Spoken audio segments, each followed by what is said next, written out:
Subscribe. First శ్రీరాముడు ఆమె చేతులు నరికేస్తాడు. ఆమె హ్యాండ్స్ కట్ చేయగానే లక్ష్మణుడు వచ్చి ఆమె ముక్కు కోసేస్తాడు. నీకు బల మరియు అతి బల 2 మంత్రాలు నేర్పిస్తా అని విశ్వామిత్రుడు అంటాడు. అగస్త్య మహర్షి వీళ్ళకు శాపం పెడతాడు. అప్పటి నుంచి వీళ్ళు రాక్షసుల్లాగా మారిపోతారు. 6 రోజుల పాటు నిద్ర లేకుండా కంటిన్యూగా గాడ్ చేస్తారు. Good evening everyone. విష్ణుమూర్తి కూడా వచ్చి మీరు ఒక వానర్ సైన్యాన్ని తయారు చేయాలి, వాళ్ళే మీకు రావణాన్ని డిఫీట్ చేయడానికి యూజ్ అవుతారని చెప్పారు. విశ్వామిత్రుడు దశరథ మహారాజు దగ్గరికి వచ్చి ఆయన యజ్ఞం చేస్తుంటే మారీచుడు మరియు సుబాహుడు ఇద్దరు యజ్ఞాన్ని డిస్టర్బ్ చేస్తున్నారు, మీట్ అంతా త్రో చేస్తున్నారు, రాముడిని నాతో పంపించండి, వాళ్ళని డిఫీట్ చేసేస్తాడు రాముడు నాకు తెలుసు అని చెప్పి అడిగిందా. దాని వరకు తెలుసుకున్నాం మనం. దాని కంటిన్యూషన్ రామాయణం డే 7. ఈరోజు మంచి ఇంట్రెస్టింగ్ స్టోరీ నేర్చుకుంటాము. అందరు జాగ్రత్త వినాలి, ఓకేనా? విశ్వామిత్రుడు రామలక్ష్మణుడితో కలిసి సరైన తీరంలో అట్లా వాక్ చేస్తూ ఉన్నారనమాట. కొంచెం డిస్టెన్స్ పోయిన తర్వాత విశ్వామిత్రుడు అంటాడు, ఎవరితోని? శ్రీరాముడితోనే అంటాడు అనమాట. ఏమని? శ్రీరామ, నువ్వు ఆచమనం చేసి రెడీగా ఉండు, నీకు బల మరియు అతి బల 2 మంత్రాలు నేర్పిస్తా అని విశ్వామిత్రుడు అంటాడు. బల మరియు అతి బల 2 మంత్రాలు దేనికి? ఒకటి అలసట రాకుండా, ఇంకొకటి ఏజ్ ఎక్కువ పెరగకుండా. శక్తి మరియు బుద్ధి 2 విపరీతంగా పెరిగిపోతాయంట. శ్రీరాముడు ఈ మంత్రాలు నేర్చుకున్న తర్వాత ఆయన 1000 సూర్యుని వల్లే మొత్తం ప్రకాశిస్తున్నాడు అంట. ఇట్లా ఎవరు? శ్రీరాముడు. Very good. తర్వాత ముగ్గురు గంగా నది తీరానికి వచ్చిరనమాట. నది మధ్యలో ఉన్నప్పుడు వాళ్ళకి ఒక విపరీతమైన పెద్ద సౌండ్ వచ్చిందంట. అప్పుడు శ్రీరాముడు అన్నాడు, గురు ఇదేంది ఇంత పెద్ద సౌండ్ వచ్చింది, ఏంటి ఆ సౌండ్ అని అడిగిండు అనమాట. అప్పుడు విశ్వామిత్రుడు రిప్లై ఇస్తాడు, అది బ్రహ్మదేవుడు క్రియేట్ చేసిన మానస సరోవరం అనే నది అంటారు. ఆ నది వచ్చి గంగలో కలిసినప్పుడు ఈ సౌండ్ వస్తుందంట, అంత పెద్ద సౌండ్. గంగా తీరం నుంచి వచ్చినాక అట్లా నడుచుకుంటూ పోతారు అనమాట. అట్లా వెళ్తా ఉంటుంటే చాలా భయంకరమైన అడవి కనిపిస్తుంది. మొత్తం మనుషులు ఎవరు ఉండరు, చెట్లన్నీ దట్టంగా ఉంటాయి అన్నమాట. మామూలుగా ఉండాల్సిన దానికన్నా ఎక్కువ ఉంటాయి అంట భయంకరంగా. అప్పుడు మళ్ళీ శ్రీరాముడు అంటాడు, గురువు ఏంటి ఇంత భయంకరంగా ఉంది ఈ అడవి అని చెప్పి అడుగుతాడు. అప్పుడు విశ్వామిత్రుడు ఒక స్టోరీ చెప్తాడు. స్టోరీ చెప్పాలా ఇప్పుడు మీకు? ఒకప్పుడు సుకేతు అనే యక్షుడు ఉండేవాడు అనమాట. యక్షుడు అంటే ఎవరు? దేవుడు లాగే అనమాట యక్షుడు అంటే. ఆయన తపస్సుతోని బ్రహ్మదేవుని మెప్పించి ఒక వరం అడుగుతాడు. బ్రహ్మదేవుడు ఆయనకు ఒక పవర్ఫుల్ డాటర్ని ఇచ్చిండు అనమాట, ఒక కూతుర్ని ఇచ్చిండు ఆయనకి. ఆమె పేరే ఎవరు? ఆమె పేరే తాటక. విన్నారా పేరు ఎప్పుడైనా? వినలేదా? తర్వాత తాటక సుంద అనే ఒక అతన్ని పెళ్లి చేసుకుందనమాట. వాళ్ళ కొడుకే ఎవరు? మారీచుడు. కానీ ఒకరోజు అగస్త్య మహర్షి వీళ్ళకు శాపం పెడతాడు. అప్పటి నుంచి వీళ్ళు రాక్షసుల్లాగా మారిపోతారు. ఎవరు? తాటక మరియు మారీచుడు.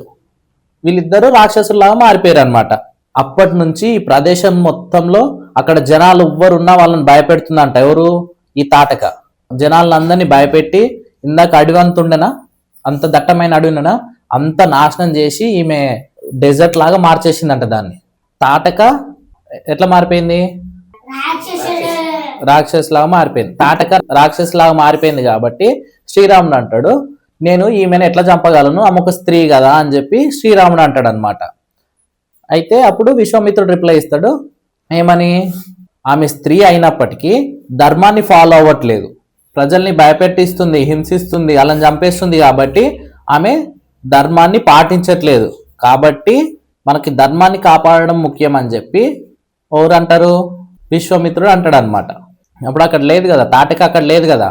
అప్పుడు శ్రీరాముడు ఏం చేస్తాడు? తన బాణాన్ని గట్టి పుల్ చేస్తాడు. ఆ పవర్ఫుల్ వెపన్ కదా ఆయనకి. ఆ సౌండ్కి తాటకకి ఫుల్ కోపం వచ్చిందంట. ఇక ఫుల్ కోపం వచ్చి ఏం చేసింది, ఇంక ఎవరో వచ్చారని ఆమె ఆ డెజర్ట్ మొత్తాన్ని ఒక స్టామ్ లాగా, సుడిగాలి వస్తుంది కదా, ఒక స్టామ్ లాగా మొత్తం దుమ్ము లేపింది అనమాట. మొత్తం దుమ్ము లేపి తన మాయశక్తులు అంతా యూజ్ చేసి మళ్ళీ ఆ దుమ్ములో నుంచి రాళ్ళు వాడేయడము ఇవన్నీ చేసింది. ఇవన్నీ చేస్తున్నప్పటికీ శ్రీరాముడు ఫుల్ స్ట్రాంగ్ కదా. శ్రీరాముడు ఫుల్ స్ట్రాంగ్ కాబట్టి ఆమె ముందుకు రాగానే ఫస్ట్ శ్రీరాముడు ఆమె చేతులు నరికేస్తాడు. ఆమె హ్యాండ్స్ కట్ చేయగానే లక్ష్మణుడు వచ్చి ఆమె ముక్కు కోసేస్తాడు. లక్ష్మణుడు ఆమె ముక్కు చెవులు రెండు కోసేస్తాడు అనమాట. కోసేసిన తర్వాత ఆమె రాక్షసి కదా, ఆమె మాయమైపోతుంది. ఆమె మాయమైపోతుంది, కనిపించదు కళ్ళ ముంగట. ఇంకా విశ్వామిత్రుడు అంటాడు, సాయంత్రం టైంలో వీళ్ళకి పవర్ ఎక్కువ ఉంటుంది రామా, మేము తొందరగా డిఫీట్ చేయాలి అని చెప్పి, అంటే తొందరగా చంపేయాలి అని చెప్పి చెప్తాడు.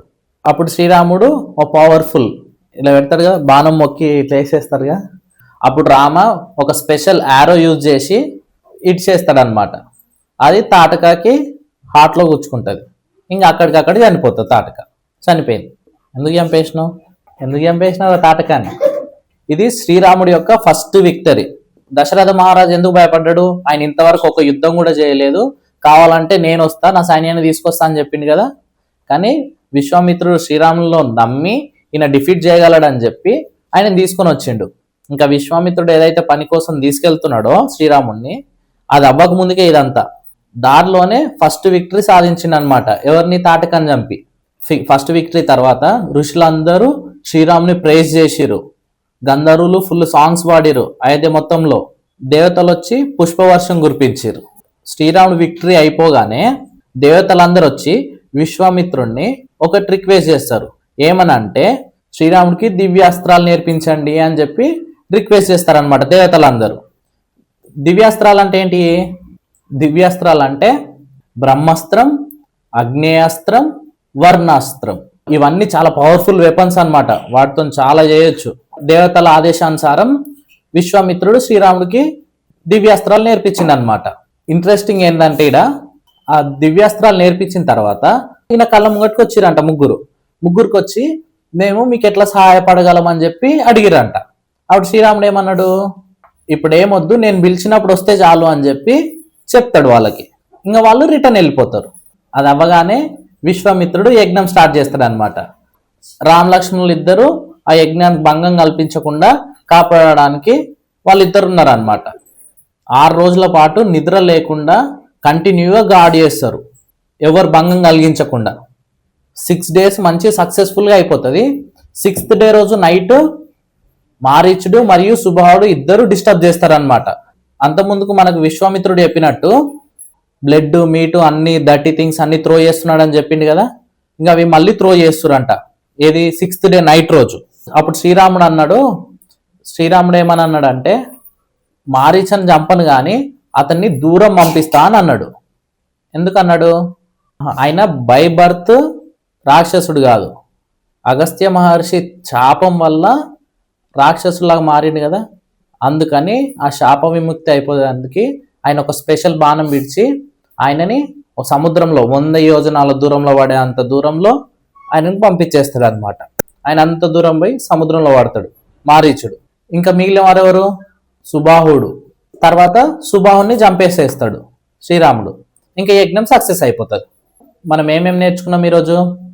బల మరియు అతి బల మంత్రాలు నేర్చుకున్నాము.